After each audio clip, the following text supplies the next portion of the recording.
Bison Media Zone on WDAY Extra. And welcome, everybody, to this week's edition of the Bison Media Zone on WDAY Extra. Great to have the Forum's Eric Peterson join us. I texted E last night, hey, can you help us out? And then you must have sensed it, E, that we're going to have a massive story break at 8 o'clock this morning. I sensed the big news coming. I saw the call sheet you sent me this morning. I'm like, Dom, you can just kind of throw that in the trash. Park it, right? Park that thing. We've got some other stuff going on now. So for people that missed the start of Hot Mic, the big news from Brett McMurphy from the Action Network reporting that the Mountain West E is now considering North Dakota State. Their interest in Northern Illinois, according to McMurphy, is waning.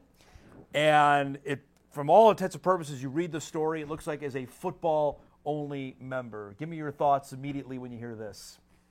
I guess, this is an ideal situation for NDSU. If you want to go FBS and football, I think football only is a good option because you can keep your other sports in the Summit League, which from a geographical footprint makes a lot of sense.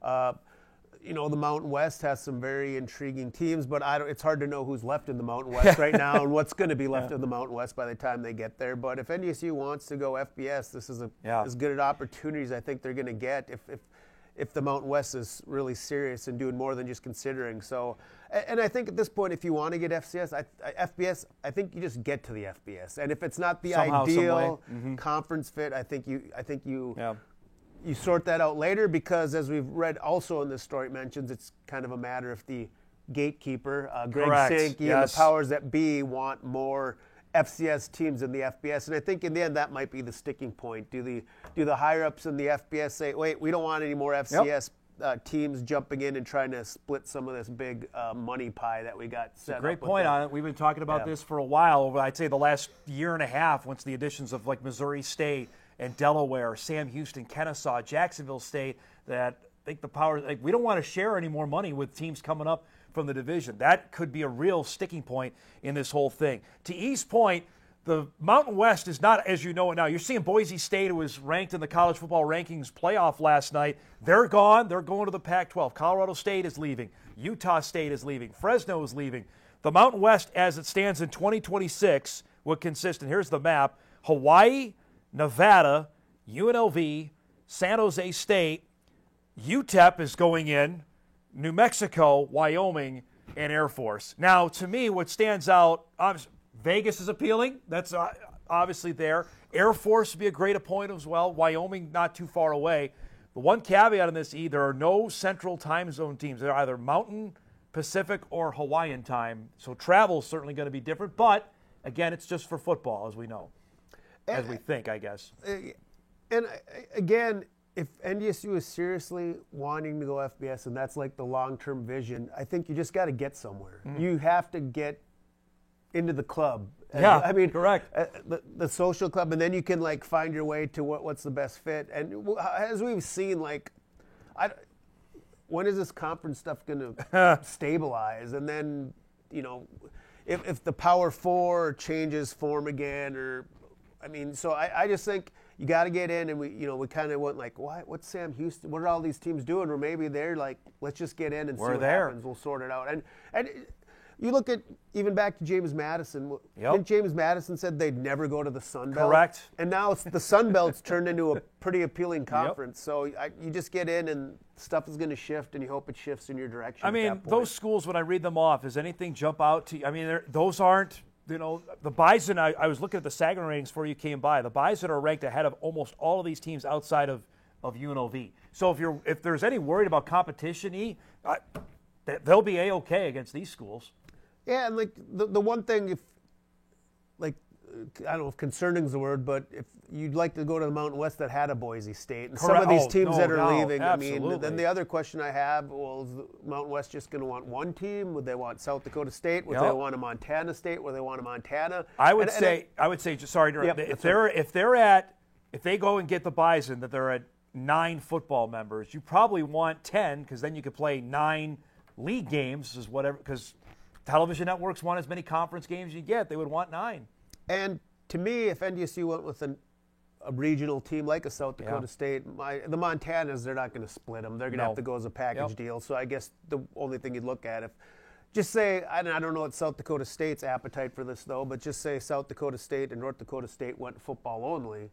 Then you'd have your Absolutely. you'd still have Yep. your big Dakota marker game intact, and you'd have one central time zone team there, and I think that would help a little bit. So well, we'll see. I mean, I don't know if Mike McFeely is kind of probably this morning. His heart's probably a flutter because he's getting at least a little. The door is cracking open a little bit. And a little bit. To that point, though, this is the most substantial reporting on a national level to tie NDSU with a league. That's not happened in the previous 2.5 years on this topic until today. Yeah, most of the time it's been reporters theorizing, well, why don't innuendo? Yeah, why don't people look at NDSU? Yep. NDSU's football program's getting great. Why doesn't this conference look at NDSU? Why? But now this is like the league itself is showing interest in NDSU. So, I mean, I never say never, but I have to think if NDSU has a little window or crack to get an FBS, I think it's going to have to happen here pretty quickly. Yep, correct. Because if you wait. You're just not going to get there. I mean, you got to be forceful in this. Now, I already got a couple of emails on this, and I'll throw a couple at you on this topic. One being, you mentioned maybe taking somebody else with them. Is South Dakota State, is it a package deal? And does NDSU go without them? And to your point, what you just said, you go. You don't wait for anybody else. That's not their concern. It's your concern to get to the party, as you mentioned. I mean, if the league says, well, we need you to bring South Dakota State to NDSU. Well, then you have to. Then do it's a a little different conversation. But if they're right. like, we're taking you, take it or leave it. I think if you think that's the long-term best solution for your athletic program, you just go and like I said, figure out the pieces later. The political part of this, and I had this brought up, is the North Dakota legislators get involved and say, well, you can't leave without UND. And the day after Election Day, I'm sure everybody would love to grandstand and say, well, yeah. But they have no say in this. If the conference wants them, they're going. There's nothing they can do to hold up this process. At least I don't believe they could. You wouldn't think so, but I don't know. There's a lot of political stuff that happens that, sometimes, especially in rivalries, you've seen different states jump in and we need this rivalry and you can't break away. So Oklahoma I guess Oklahoma State stopped playing now this year for the first time in 100 years since Oklahoma left for the SEC. Yeah. And going back to this Division I, when they transitioned to Division I, I guess South Dakota State ended up coming, but NDSU those two teams kind of went off on their own, and eventually, UND and USD came along and said, well, that is probably a good solution. So it's not always clean. You're not just you're just not gonna get everyone to agree to go to whatever level they want to at the same time. So to your point, yes. If it's right for you, go for it. The specter of this is football only, because I thought that was dead. I thought that when you saw the membership going, and I know you talked when Missouri State made the move to Conference USA, it was a full boat package there. And the sense I got after the Mo State move and a couple others like UTEP was the football only invites weren't happening anymore. That's why I'm really surprised if this ends up being the case here. And I think that is the best solution for NDSU because it's one thing to go to Nevada and UNLV and San Jose State and even Hawaii for football, but for softball, volleyball, the Summit League tournaments, really good, especially in men's and women's basketball.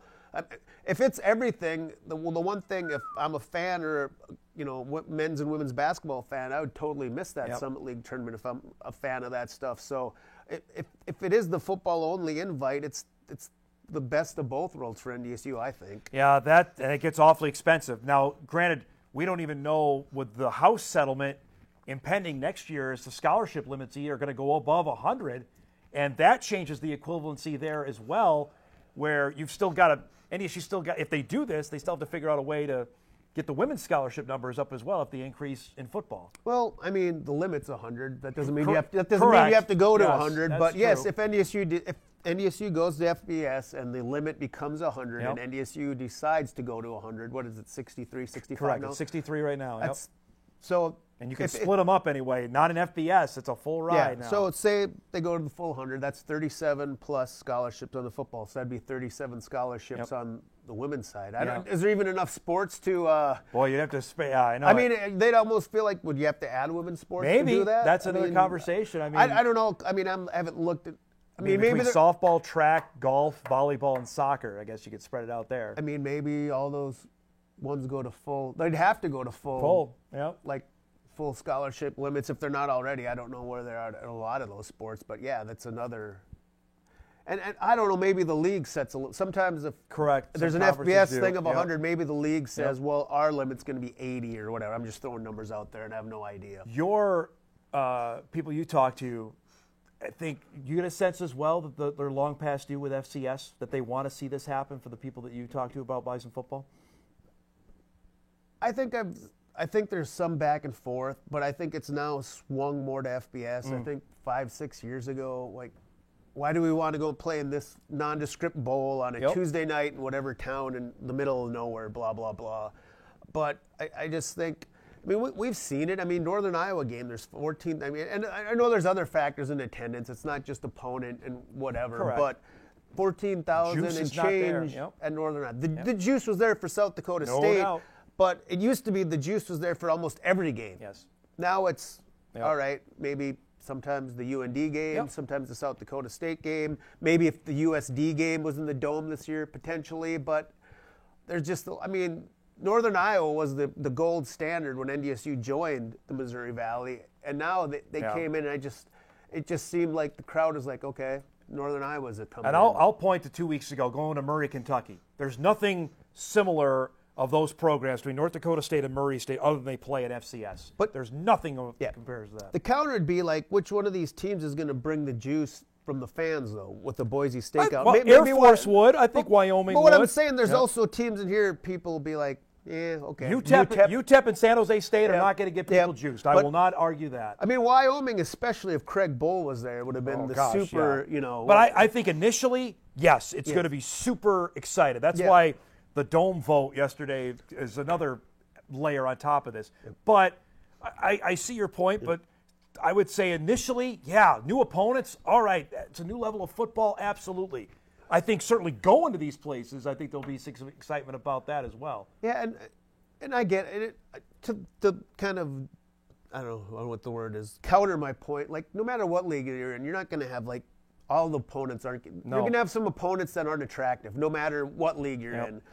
The other thing I heard on your earlier about the cost, I think, are the fans going to want to pony up because ticket prices? No doubt, everything's going to go up. There's no doubt about that. And that's the thing. Like, it's great to say you want to be FBS, you want to see new opponents, you want this, you want that, you want a chance at potentially the college football playoff if that ever becomes in the way down the road. But then it's price of everything goes up. So I mean, do people want to pay for that? Last thing, and this is something you and I have debated over through the years about this particular topic, is scheduling. Because if you're an FBS school, does the door open now to a Wisconsin, to a Nebraska, to an Illinois, to a Northwestern? Are those schools more apt to say, okay, we'll play you now because you're an FBS team, rather than where there was no advantage of playing you as an FCS school? I think there are. I think there's some chances that they can get some games they couldn't get before. Maybe. I just think Minnesota is not going to happen. But I think what hurts them more is they were just too good. Yeah. I still think if you're like a mid-major, we'll call it mid-major FBS program that can have a chance to be a Power 4 program, they're going to move you off the schedule. And I think it's more a product of the team the program being too good or too big of a threat than whether they're FBS or FCS. If NDSU was an FCS team and was 1-8 versus the FBS, they would still, come here, come play us. We'll beat you by 20, 30 points and send you on your way with whatever check we're going to cash. I will say this before we go. We got to go to break. The Power 4 teams now have a scheduling model, though. They want to play another Power 4 team. They want to play a Group of 5 team, and that's where NDSU could get into the mix there. If you're Vanderbilt, if you're Auburn, call them. I think it opens the door for non-regional FBS opponents. I just think regionally, Wisconsin, that door shut? They just don't want to. They just don't want to take the risk. Like if I'm the Gophers, Nebraska, Iowa, Wisconsin, I don't want to take the risk. I think Minnesota and Iowa are straight out. I don't want to take the risk of losing somebody in my recruiting footprint. Okay. And now if I'm give me an example. Like if I'm Vanderbilt, if I lose to NDSU, like my fans don't care. if I'm the Gophers and I lose to NDSU, my fans care a lot. So I think maybe outside of the Midwest, yes, I think that opens up more FBS opportunities. Within the Midwest, I still think you're facing a lot of the same hurdles. Well, remember, the Big Ten goes out west now, so they can go play Oregon, UCLA, USC, and play a Big Ten school. And as crazy as it sounds, I mean, if the Gophers lose to Toledo, I mean, the fans aren't happy about it, but I just don't think it sounds as big an alarm if they lose to South Dakota State or USD or NDSU. Yes. As weird as it is, I don't think it's the same thing. We're due for a break. We come back. We're still in FCS for the moment, so we'll look at the FCS games coming up this weekend as the Bison have their bye week. We're back on the Bison Media Zone in just a couple minutes.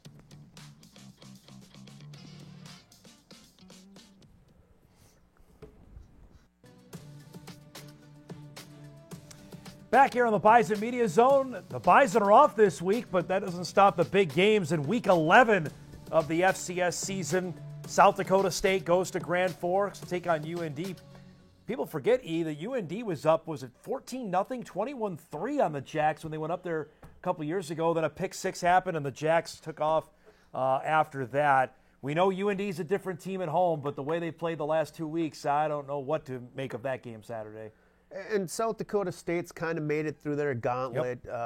Mark Gronowski and that team had it rolling last week, granted against not the toughest of opponents. But, I mean, this is UND's season. Correct. And, even if it's salvageable to make a playoff statement, they have to win this game. And obviously, we're looking at the other game with Montana. They still have the win against Montana.